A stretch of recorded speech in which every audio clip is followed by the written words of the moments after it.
Voilà, bonjour chers parents riverains. Je suis au quartier Beau Soleil comme vous aussi. Nous habitons tous le quartier Beau Soleil qui dit quartier résidentiel de Toulopleu. Voilà, ce quartier-là même qui fait la fierté où il y a les jolies bâtisses qui sortent de terre. Voilà. Donc quand on vient ici et qu'on voit cette mare d'eau, tout de suite là, on est fâché. On se plaint, on s'en prend la mairie. Oh, ici là, il y a toujours l'eau. Pourtant, depuis 24 heures, il n'a pas plu. Mais qu'est-ce qui provoque toujours ici là? Qu'est-ce qui provoque? Voilà, vous allez tous, on va tous ensemble constater et apprécier. Voilà, ce qui est la cause, la vraie cause de cet endroit-là, qui fait que l'endroit est toujours inondé. Vous voyez, non? Je vais passer dans l'eau. Moi-même, là, je vais faire exprès de passer dans l'eau. Vous voyez, ici dans l'eau, hein, je passe dans l'eau. Vous voyez ici. Ce qui provoque là, vous allez voir avec moi. C'est la source ici, c'est pas n'importe qui. Regardez comment l'eau la sort. Et oui, il n'y a pas l'eau là. Vous voyez. Vous entendez un peu le bruit flux là, non? Donc depuis des mois, depuis des années même, ici là, il y a beaucoup de compteurs d'eau. Ils ont placé beaucoup de compteurs d'eau. Maintenant qu'ils sont venus enlever ces compteurs-là, au lieu de bien boucher les trous, parce qu'il y a une nappe d'eau là, il y a la nappe de la source ici, sur laquelle du moins ils branchent les compteurs. Bon, quand vous enlevez les compteurs là, fermez bien. Fermez, non, mais ils ne font pas. Et je les interpelle à chaque fois à travers mes vidéos. Mais bon, ils s'en moquent. Voilà. Donc aujourd'hui, vous avez vu un peu pourquoi il y a toujours... Pourquoi toujours le quartier est inondé? Merci. Les amis, vous avez écouté cette vidéo-là.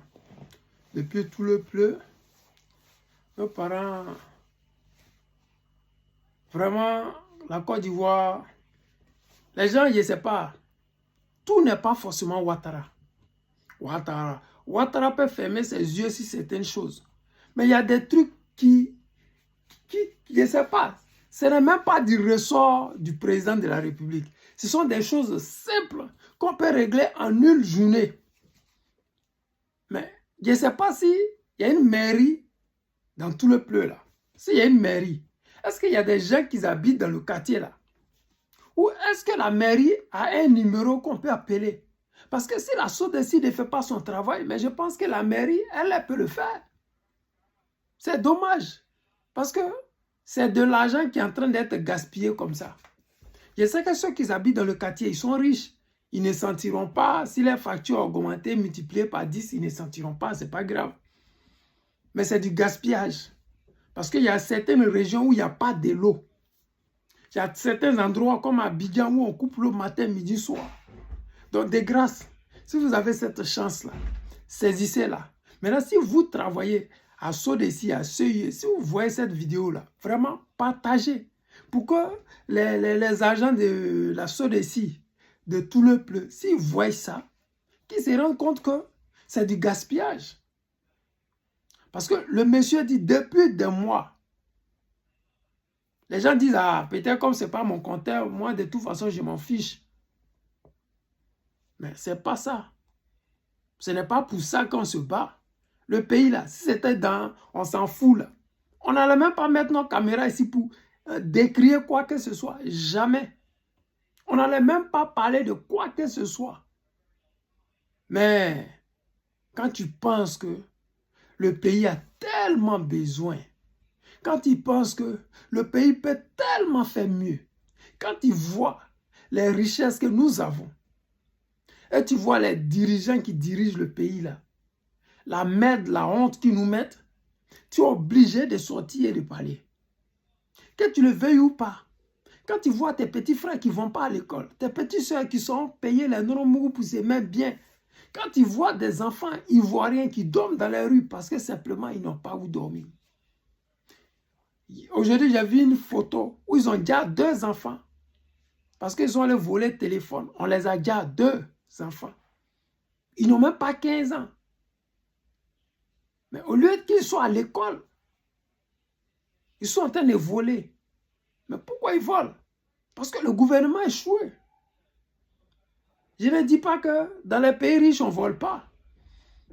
Mais nous, les Africains, là, Le niveau que nous avons en ce moment-là, nos enfants, si leurs parents ont l'argent pour leur donner à manger, ils vont aller jouer au football, ils vont aller jouer au basket. Nous, notre génération, là, c'était comme ça. Notre génération, là, c'est les femmes, on cherchait. On partait dans les maquis pour boire les bières. Voilà nos challenges. Parce que nos parents, ils avaient de quoi subvenir à nos besoins. Nos soucis, ce n'était pas aller chercher l'argent. C'était soit aller étudier, ou bien aller chercher femme, soit jouer au football pour devenir star. On a toujours rêvé de devenir star. Voilà pourquoi on n'allait pas chercher l'argent. Ce n'était pas une préoccupation. Cela ne veut pas dire que nos parents étaient trop riches. Voilà pourquoi, non. Mais en tout cas, la Côte d'Ivoire de hier, là, où on n'était pas superbement riche, où on n'avait pas le pétrole qui nous donnait plus de 627 milliards par mois, là. Nous, Ivoiriens, on était heureux à ce niveau-là. À cette époque, vraiment, on n'avait rien à envier aux gens.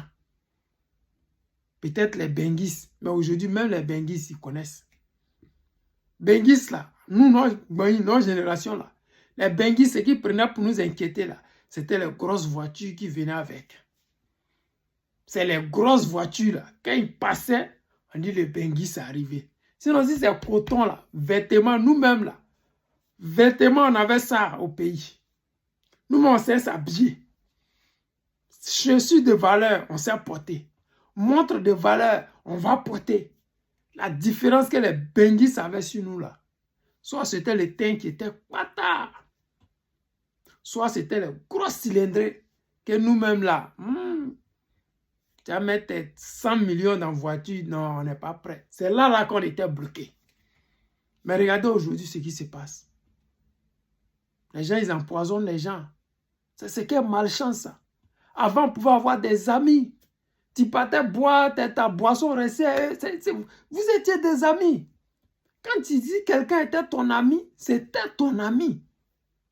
Aujourd'hui, là, on dit il y a un pro qui est venu, oh, ils l'ont empoisonné. Nous, on était dans nos quartiers, là. Il y a le pro qui venait, mais ce n'est même pas nos pros. Mais on est assis, ils payent boisson, nous tous, on est dans le bateau. On dit on va faire couler le bateau. Ce n'est pas nos pros. Mais on est assis. Les gars vont nous donner boisson, nous tous. Mais aujourd'hui, là, votre pro vient, vous allez l'empoisonner. Tellement les gens, ils ont une mauvaise façon de vivre aujourd'hui. Une mauvaise manière de vivre. C'est des envieux. Mais c'est la pauvreté qui rend les gens comme ça. Parce que quand ta vie a changé, quand ta vie bascule dans le néant, tu deviens envieux, aigri. Quand on dit que lui, là, il est envieux, là, ça dépend. Il y a des gens qui disent, non, moi, je ne peux jamais être envieux. C'est faux. Ça dépend de dans quoi tu es. Ça dépend de quoi ça parle. Ça dépend de quel domaine. Voilà. Tu ne peux pas dire que tu n'es pas vieux. Ça dépend. Donc, vraiment, mes parents, partagez la vidéo, envoyez ça aux agents de ce récit de tout le pleu. Dites-leur qu'au quartier résidentiel, il y a l'eau là-bas qui coule depuis des années. S'ils n'ont pas les moyens de résoudre ce problème-là, bon, qu'ils appellent les experts depuis Abidjan, ils vont venir les aider. Mais ce gaspillage qu'ils font là, vraiment, ça me fait mal au cœur. Et j'ai le droit de dénoncer ça. Voilà, on dit Ouattara vaut rien. Mais ce petit boulot-là, vous pouvez faire ça même à votre niveau. Vous n'avez pas besoin de Ouattara. La mairie peut gérer. La Sorésie elle-même, là, elle peut gérer. Donc ça, c'est un petit truc que vous pouvez gérer. Vous n'avez pas besoin d'attendre que Ouattara donne le feu vert ou bien le premier ministre ou bien je ne sais quoi. Vraiment, les amis, c'était le président Lota, l'ami des dirigeants qui se respectent. Je vous aime et je vous dis à tout à l'heure.